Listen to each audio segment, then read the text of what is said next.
વાવ થરાદા દિયોદર તાલુકા પંચાયતમાં પ્રમુખ અને ઉપપ્રમુખની વરણી મામલે રાજકીય ગરમાવો ચરમસીમાએ પહોંચ્યો છે. કચેરી બહાર ભારે લોકશાહીના ધજાગરા ઉડતા જોવા મળ્યા છે. સામાન્ય સભા દરમિયાન બેઠકમાં ભાજપના મહિલા સદસ્ય અને અન્ય સદસ્ય વચ્ચે ચાલુ સભામાં જ ઉગ્ર બોલાચાલી થઈ હતી. મામલો એટલો બિચક્યો હતો કે ભાજપના સદસ્યો સભા છોડીને ભાગી ગયા હતા, જેના કારણે ચૂંટણી અધિકારીએ સામાન્ય સભા અને પ્રમુખ ઉપપ્રમુખની ચૂંટણી હાલ પૂરતી રદ કરવાની જાહેરાત કરવી પડી હતી. ચૂંટણી રદ થતાં જ બહુમતી ધરાવતી કોંગ્રેસ છાવણીમાં ભારે આક્રોશ ફાટી નીકળ્યો હતો. બનાસકાંઠાના સાંસદ ગેનીબેન ઠાકોર, પૂર્વ ધારાસભ્ય શિવાભાઈ ભુરિયા અને જિલ્લા પ્રમુખ ગુલાબસિંહ રાજપૂત સહિતના દિગ્ગજ નેતાઓ તાત્કાલિક દિયોદર પંચાયત કચેરીએ દોડી આવ્યા હતા. 22 સીટોમાંથી 12 સીટો સાથે સ્પષ્ટ બહુમતી ધરાવતી કોંગ્રેસે આક્ષેપ કર્યો છે કે ભાજપે હારના ડરથી બબાલ ઊભી કરી છે. કોંગ્રેસના નેતાઓ આજે ને આજે ચૂંટણી યોજો તેવી મક્કમ માંગ સાથે સભાખંડમાં ધરણા પર બેસી ગયા હતા.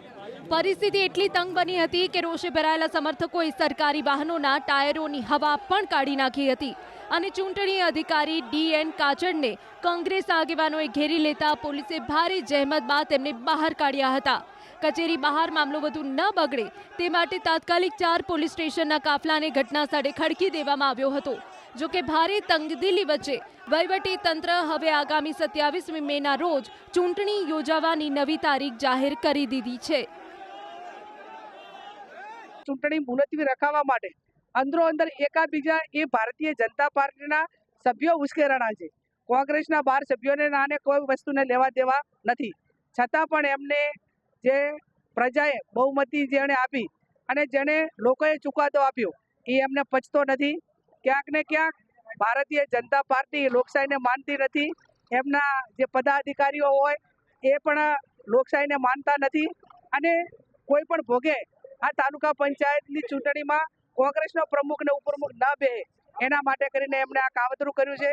12 સભ્યોએ ચૂંટાયેલા નક્કી કર્યું છે કે જ્યાં સુધી ચૂંટણી ન થાય ત્યાં સુધી અમે સભાખંડમાં જ બેસીશું અને અમે પણ જ્યાં સુધી ચૂંટણી ન થાય ત્યાં સુધી અહીંયા તાલુકા પંચાયતમાં જ બેસીશું. આ 12 સભ્યોને વોટ આપ્યા છે એ તમામ લોકો અહીંયા તાલુકા પંચાયતમાં આવે અને ચૂંટણી પંચ ઉપર ને સરકાર ઉપર ચૂંટણી કરાવવા માટેનું દબાણ કરે એવી પણ હું વિનંતી કરું છું. અને આ ચૂંટણી ખોટી રીતે જે બંધ રાખી છે એના સામે હાઈકોર્ટમાં જવું પડે. આ અધિકારી સામે તો કોંગ્રેસ પાર્ટી હાઈકોર્ટમાં જશે.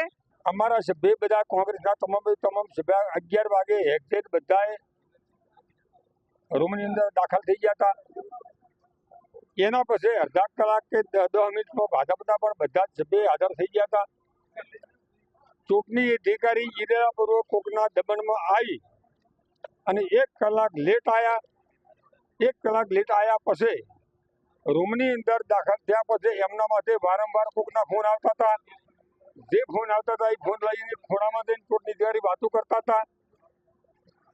કોકના દબાણમાં આવી અને ચૂંટણી અધિકારી ઈરાદાપૂર્વક ચૂંટણી આ મુલતવી રાખવાની જે કોશિશ કરી છે એ લોકશાહીનું ખૂન થઈ રહ્યું છે. ખૂબ પ્રેશર આવતું હતું કે તમે પાર્ટીમાં આવો, તમને આ આપશું આ આપશું, પણ અમારા જે 12 મેમ્બર છે ને એ અકબંધ હતા.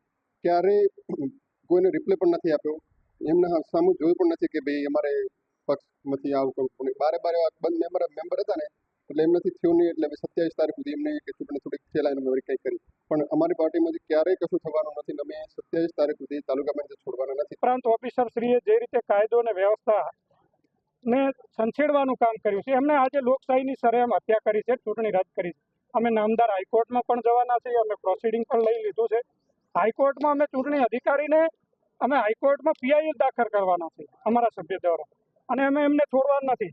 અમે અધિકારીઓને વિનંતી કરીએ છીએ કે અમારો તમારી સાથે કોઈ દુશ્મનાવટ નથી. તમે ખોટા હાથા ના બનો. તમે હાથા બનશો તો કાલે પ્રજા તમને છોડશે નહીં. આ જ રીતે આજે આપણે જુઓ કે ગુજરાતના ઇતિહાસમાં કોઈ દિવસ ચૂંટણી અધિકારીને લોકો પ્રજા ટીંગાટોળી કરીને સભાગૃહમાં પાછા લઈ જાય, આનાથી નામોશી બીજી શું હોઈ શકે. અને આજે ભારતીય જનતા પાર્ટી એમનો સત્તાનો દુરુપયોગ કરી અને હજારોની સંખ્યામાં પોલીસને ખડકી દીધી છે. અમારા કાર્યકર્તાઓને ધમકાવવાની કોશિશ કરી રહ્યા છે. અમારા 3 સિનિયર સભ્યો છે, એમની તબિયત નાજુક છે, એક સભ્ય ડિલિવરિંગ છે. કંઈ પણ થશે તો ચૂંટણી અધિકારીની જવાબદારી રહેશે.